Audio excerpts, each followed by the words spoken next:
Baik hadirin yang saya hormati, kita masuk ke fikih kita. Qala al-mu'allifun alama rahimahullah ta'ala wa nafa'ana Allah bi'ulumi wa bari wa asrari fi dharaini amin. Wa hay'atuha, adapun sunnah hay'atnya salat khamsata asyara khaslatan, yaitu ada 15 perkara. Jadi sunnah itu ada dua. Dulu kita pernah bahas bahwa sunnah sebelum sholat itu ada adzan, ada iqamah. Kalau ada keliru saya ingat. Kemudian dalam sholat sunnah ada dua. Ada sunnah ab'ad, ada sunnah hay'at. Sunnah ab'ad sudah kita jelaskan. Sunnah ab'ad yaitu tasyahhud awal. Kemudian yang kedua kunut subuh menurut mazhab Syafi'iyah, dan kunut di separuh terakhir daripada bulan Ramadan, dari tanggal 16 sampai akhir bulan Ramadan.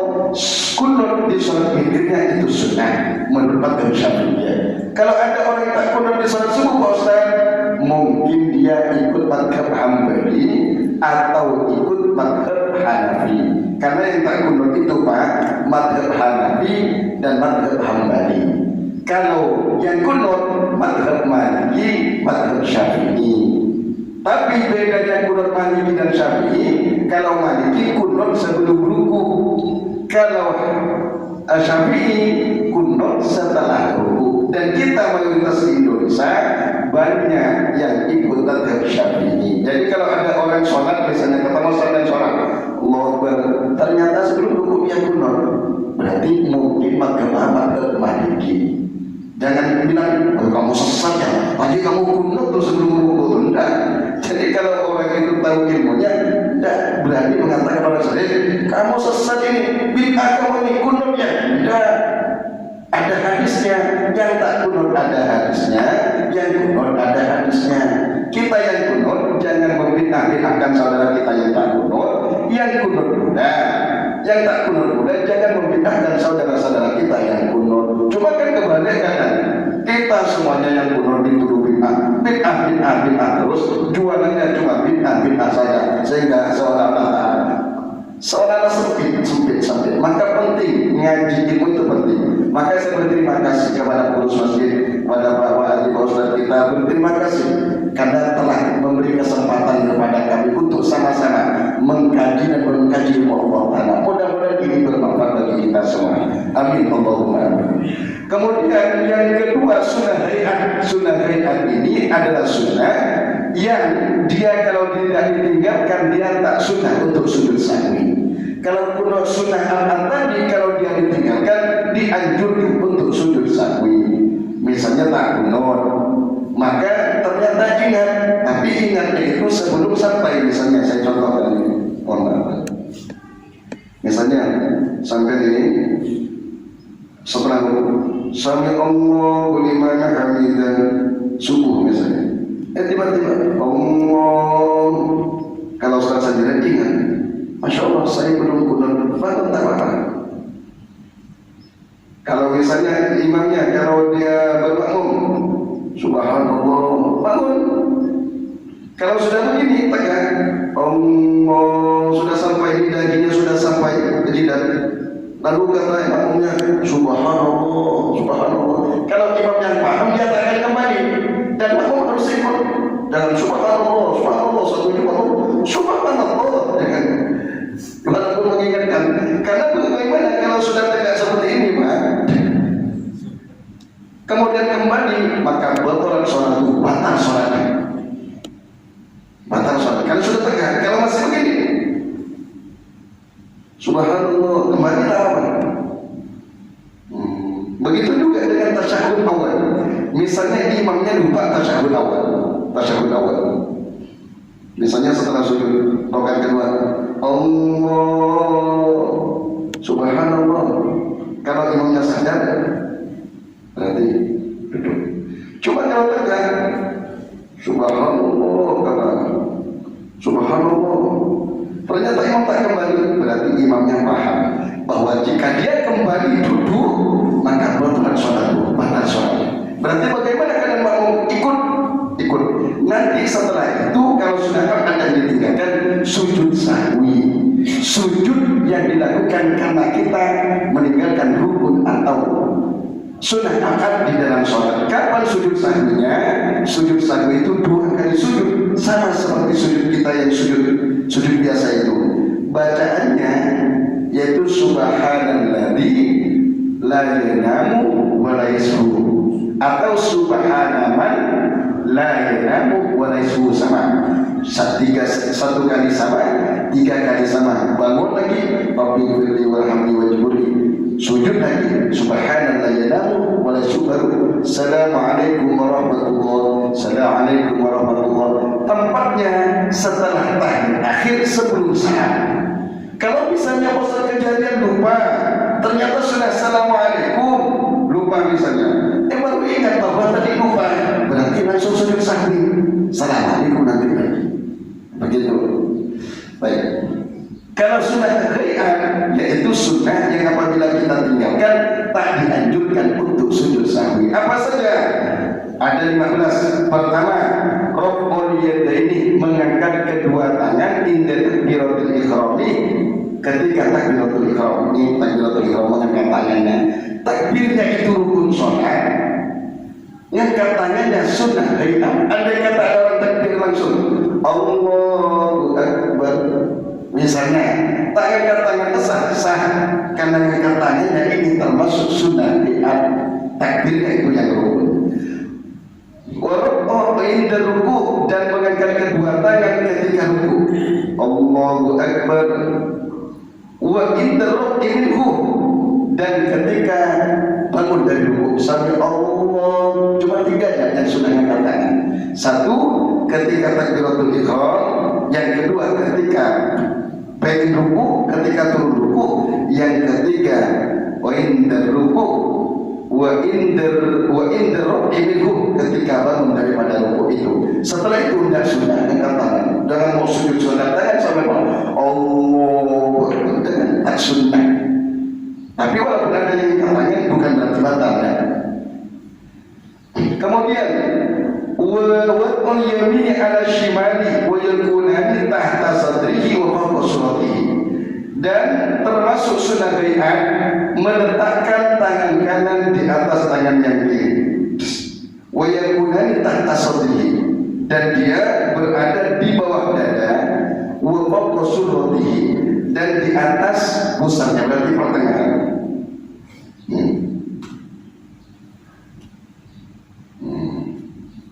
Ini Syafi'iyah. Kalau ada yang begini, apa-apa, om sunnah. Ada yang begini, ya sah juga. Yang penting jangan begini. Kalau begini, mata berapa dalam, mata merdeka ya, mata siap keluar. Ini.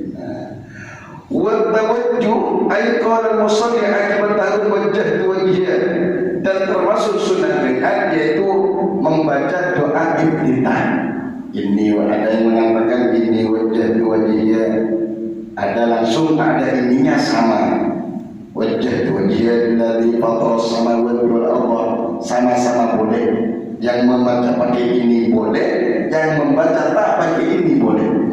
Ini wajah wajhiyah atau wajah wajhiyah alladzi fatara, dan seterusnya yang disebut dengan doa iftitah. Kemudian wal isti'adzah ba'da tawajjuh, dan membaca a'udzu billahi minasyaitonir rajim setelah baca kabirah. Sunnah Pak, sampai misalnya sholat jadi imam atau sholat sendirian, sebelum Fatihah sunnah baca a'udzu billahi minasyaitonir rajim, baru bismillahirrahmanirrahim. Cuma jangan dikuatkan, jangan nanti kita sholat subuh jadi imam dulu. A'udzu billahi minasyaitonir rajim, bismillahirrahmanirrahim. Disirkan, tahu-tahunya itu disirkan.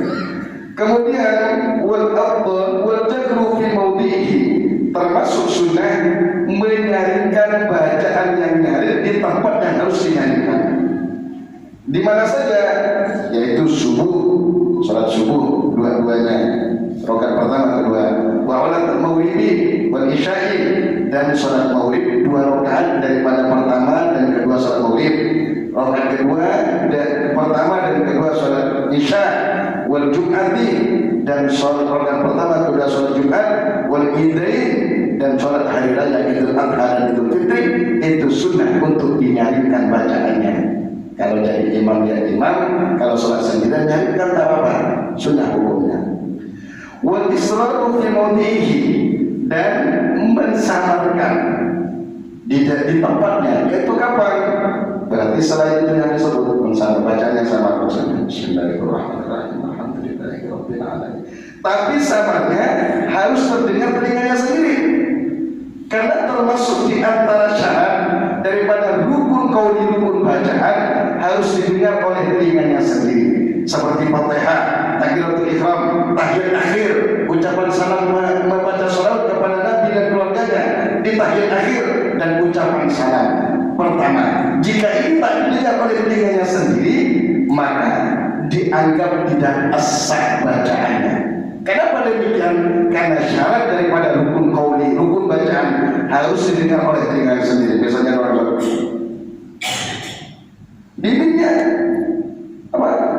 bibirnya seolah-olah baca, tapi tak tenang, karena takut malu apa, ikut-ikut ya bibir dan kita baca. Terus wa ta'minu, dan mengucapkan amin, ini sunnah. Wa ta'minu, dan mengucapkan amin. Kemudian wa yu'minul ma'mum ma ta'min imami, lakin as-salah akan membaca amin akibat Fatihah di qaliha fi salatin wa ghairiha, mengucapkan amin setelah baca Fatihah baik di dalam salat atau di luar salat. Walau amin di luar salat atau di dalam salat, tetapi di dalam salat lebih utama. Sebisa mungkin aminnya bersama dengan aminnya imam, karena dia akan bersama dengan aminnya para malaikat. Wa qira'atu surah, dan termasuk sunnah yaitu membaca surah setelah Fatihah. Baca surah duhur di rakaat pertama kedua, asar rakaat pertama kedua, maghrib rakaat pertama kedua, subuh rakaat kedua rakaatnya, Jumat dua rakaatnya. Baca surah apa saja sehafal kita, tidak ada ketentuan surahnya. Cuma kalau subuh Jumat dan sholat Jumat itu sunnahnya itu wasabbih isma rabbikal a'la dan hal ataka hadisul ghasyiyah. Kalau tak apa yang lebih panjang daripada itu. Kemudian termasuk sunnah wa takbiratu indal khafdi wal raf'i, yaitu takbir Allahu Akbar itu sunnah hayat ketika bangun dan turun di dalam sholat. Allah namanya takbir intiqal. Kalau takbir pertama itu takbiratul ihram, itu yang rukun, tapi setelahnya takbir itu disebut takbir intiqal. Terakhir yaitu mengucapkan Rabbana lakal hamdu dan membaca tasbih ketika rukuk dan sujud, serta wawadul yadaini al-bakhtari fil julus, meletakkan kedua tangan di atas paha ketika duduk di tasyahud akhir. Tangan pertama yang kanan beginikan, baru at-tahiyatu wa asyhadu an la ilaha illallah. Yang satunya begini di atas paha, jangan di sini. Asyhadu an la ilaha illallah, asyhadu anna rasulullah, dan seterusnya. Dan inilah akhir duduk iftirash, tahiyat terakhir dan salam yang terakhir, salam kedua, itu termasuk sunnah hayat. Inilah di antara sunnah-sunnah hayat di dalam salat. Semoga oleh Allah Ta'ala menjadi ilmu bagi kita semua. Amin. Allahumma amin.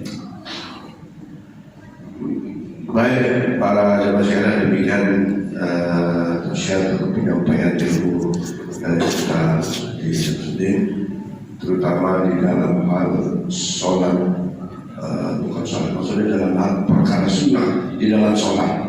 Ada apaat, ada hayat tadi dijelaskan, ada 15. Nah, para jemaah sekalian, waktu sudah tiba. Ada satu pertanyaan saya dari saya, juga bisa dipahami oleh para jemaah sekalian, tentang bacaan nyaring dalam sholat tasbih. Ada yang membaca nyaring, ada yang membaca sir dalam sholat tasbih sebanyak 2 rakaat itu. Dan dalam 2 rakaat itu ya dua-duanya ada yang dibaca nyaring, bacaan Fatihahnya maupun surat, termasuk di rakaat yang kedua. Mana yang lebih afdal, nyaring atau sir? Boleh karena ini mungkin di antara jamaah ini ada yang sholat tasbih di sini, ada yang sholat tasbih di luar. Kalau di sini nyaring, di luar ada yang nyaring, ada yang tak nyaring. Di antara yang nyaring itu adalah sholat di mana asrama haji, kalau bapak salah itu nyaring. Tapi sholat tasbih di masjid misalnya Bangun Jannah atau masjid di Sungai Jawi itu bisa tidak yakin mana yang afdal sebenarnya. Berjamaah biasanya setiap hari apa? Biasanya Ramadan atau kita setahun itu selalu ada 2 rakaat atau 2 rakaat. Oh gitu. Baik. Insya Allah hadisnya itu ada di kitab. Kalau dia imam, khawatir makmumnya, untuk mengajari makmumnya silakan nyarikan apa-apa, biar makmumnya ikut bacaannya. Tapi kalau sendirian maka sebaiknya itu tak nyari.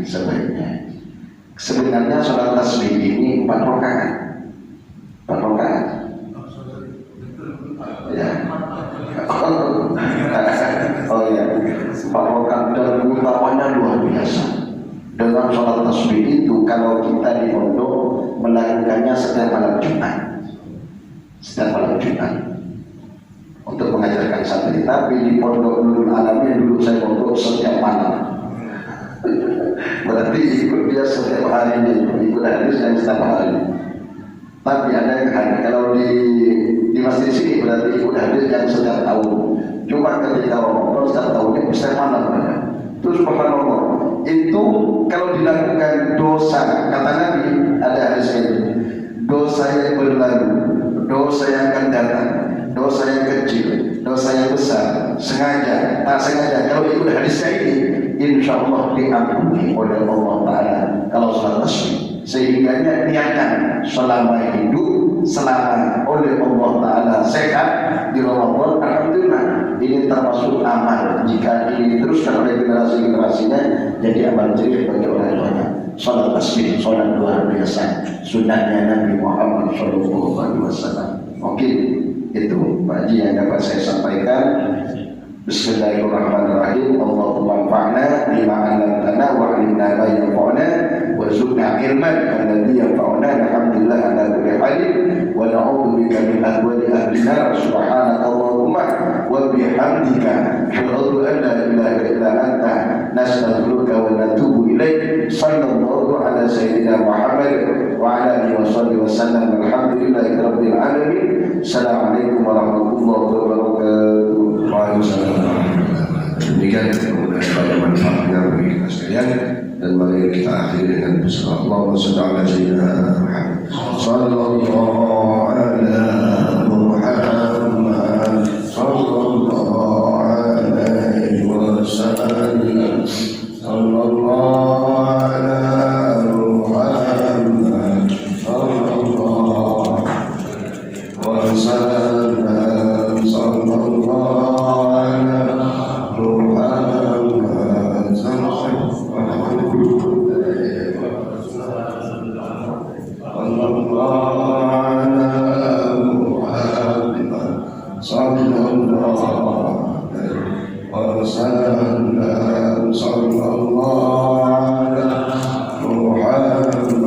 sallallahu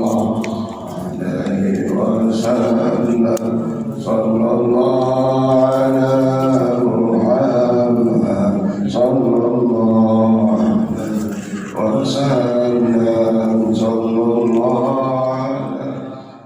Idenya Makan dong. Makan.